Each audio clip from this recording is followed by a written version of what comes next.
Alasan kelompok kami memilih film ini adalah karena isu yang diangkat adalah isu mengenai keluarga, di mana keluarga merupakan hal yang sangat dekat dengan kehidupan kita. Jadi film nanti kita cerita tentang hari ini itu merupakan adaptasi dari sebuah novel dengan judul yang sama yang dikarang oleh Marcella F.P.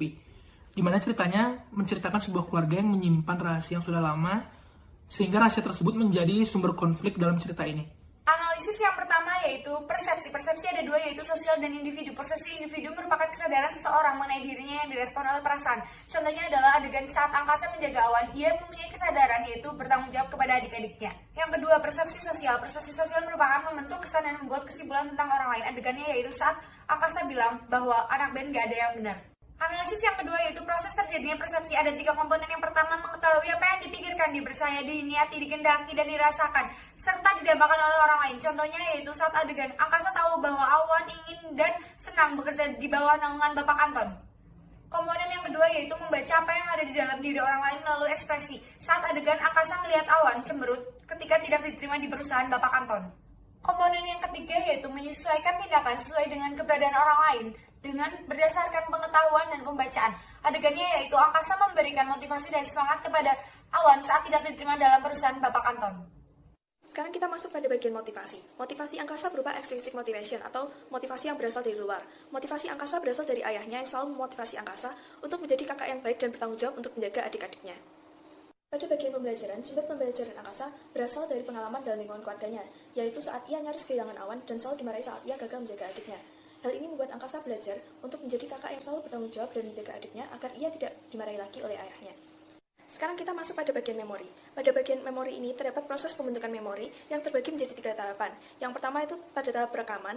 Hal ini merupakan ingatan saat angkasa kecil ketika ia gagal menjaga awan, sehingga awan tertabrak. Hal tersebut membuat angkasa dimarahi oleh ayahnya. Kejadian tersebut otomatis tersimpan dan diingat dalam ingatan angkasa, sehingga pada saat terjadi kejadian yang serupa, terjadilah pemanggilan memori berupa recall, sehingga angkasa memukul temannya untuk melindungi awan agar tidak dimarahi oleh ayahnya. Tersebut terjadi karena angkasa mengingat kejadian ketika ia gagal menjaga awan, maka ia akan dimarahi oleh ayahnya.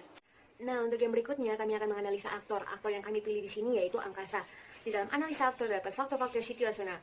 Dalam faktor situasional terdapat beberapa bagian. Yang pertama itu petunjuk prosemik. Dan di dalamnya, angkasa selalu berusaha untuk mendekati Aurora, bercerita mengenai masalahnya, karena baginya, ia merasakan kesedihan yang dialami oleh Aurora. Namun, Aurora selalu menutup diri dari angkasa dan selalu menutup diri dari keluarganya. Yang kedua, terdapat kinestik, yaitu saat angkasa mengelus kepala awan sebagai tanda kasih sayang seorang kakak terhadap adiknya. Yang ketiga, terdapat wajah. Saat awan kecelakaan, raut wajah angkasa berubah menjadi sangat sedih dan sangat menyesal. Yang keempat, terdapat artifaktual, yaitu saat Aurora mengadakan pameran, lalu angkasa mengikuti instruksi yang diajukan oleh Aurora untuk berpakaian warna hitam. Yang kelima, terdapat paranoistik. Saat angkasa marah, ia mengeluarkan nada yang sangat tinggi. Nah, berikutnya terdapat faktor-faktor personal, dan di dalamnya terbagi atas beberapa bagian. Yang pertama, pengalaman. Waktu masih SD, angkasa pernah gagal dalam menjaga adik-adiknya, sehingga awan pernah kecelakaan di depan sekolahnya mereka. Yang kedua, terdapat kepribadian. Angkasa merupakan orang yang sangat bertanggung jawab dengan selalu melindungi adik-adiknya, karena itu tanggung jawab dari seorang kakak. Yang keempat, terdapat motivasi. Ayahnya memotivasikan angkasa untuk selalu menjadi kakak yang bijaksana dalam menjaga adik-adiknya. Berikutnya terdapat pembentukan kesan. Yang pertama, terdapat stereotyping, yaitu angkasa bilang ke awan kalau anak band itu tidak ada yang benar. Yang kedua, terdapat implicit personality, yang dimana Kale merupakan seorang anak band yang dijelekan oleh angkasa, ternyata tidak sejelek pemikiran angkasa. Yang ketiga, terdapat atribusi. Angkasa memberi izin kepada awan untuk pergi dengan Kale karena melihat dari personality Kale yang sangat berwibawa dan sangat baik. Pengaruh konsep diri. Pengaruh konsep diri yang dimiliki oleh angkasa yaitu membuka diri. Angkasa sebagai kakak, ia selalu mendengar keluh kesah adik-adiknya.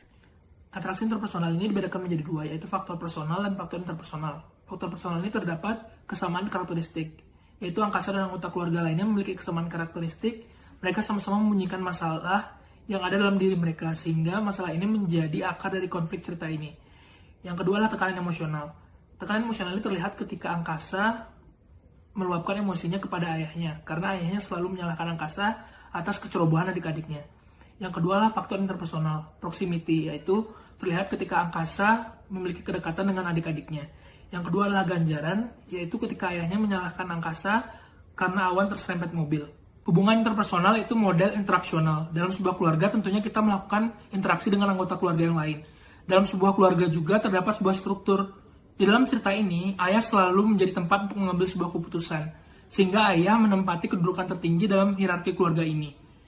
Maka dari itu, anak-anaknya pun akan mengikuti aturan yang sudah dibuat oleh ayahnya.